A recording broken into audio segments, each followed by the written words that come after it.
Well, Sicily cannot be Europe's refugee camp. Those words are from Matteo Salvini, Italy's new interior minister. He was visiting a migrant detention center in the Sicilian port of Pozzallo. Protesters made it clear they rejected his plans to crack down on immigration. Salvini and his far-right League Party have promised to block the arrival of boats of migrants from Africa and to deport up to 100,000 illegal immigrants each year. Well, Salvini's pledge is one of the first since Italy's new coalition government was sworn in. And for more, I'm joined by Alan Friedman in Lucca, Italy. He's a former Financial Times correspondent and author of a book on the prospects of the Italian economy. Good to see you there, Alan. What exactly has Salvini promised here in this crackdown on immigration, and can he deliver? Salvini, the new interior minister and co-leader of the new populist government, has promised to deport more than 500,000 illegal immigrants.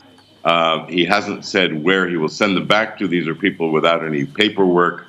So it's very hard for the Italian government to actually know where to send them or which governments could take them. But that's the promise. He's also promising to say no to the rest of Europe about the famous Dublin regulation on immigration.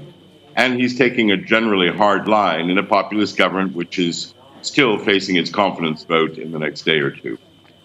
Yeah, you talked about the Dublin regulation. That's the migration rules, and EU ministers will meet tomorrow to talk about that. Is Italy on a collision course with Brussels on this issue? Well, although Angela Merkel did say yesterday that she understands that the Italians feel they've been left alone over immigration and are resentful, the Dublin regulation that bothers the Italians or the populists is the rule that says when you arrive as an immigrant in Europe, you must register and be counted in the country you arrive in. And Salvini is saying, no, we want a common status across Europe.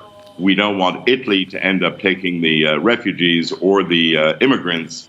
And of course, this contradicts the reality, which is that immigrants into Italy and landings have dropped by 80% in the last year, because the previous Italian government was basically paying Libyan militias to keep them on the other side of the Mediterranean and to block them. But Salvini is consistent with his pledge, and this is the populist era where you promise to stop immigrants, you blame the economic woes on immigrants, and Salvini is pursuing that line like Orban in Hungary or other anti-immigrant far-right extremists across Europe. Indeed. Thank you for that analysis, Alan Friedman, a journalist and author. Thank you. And Italy is not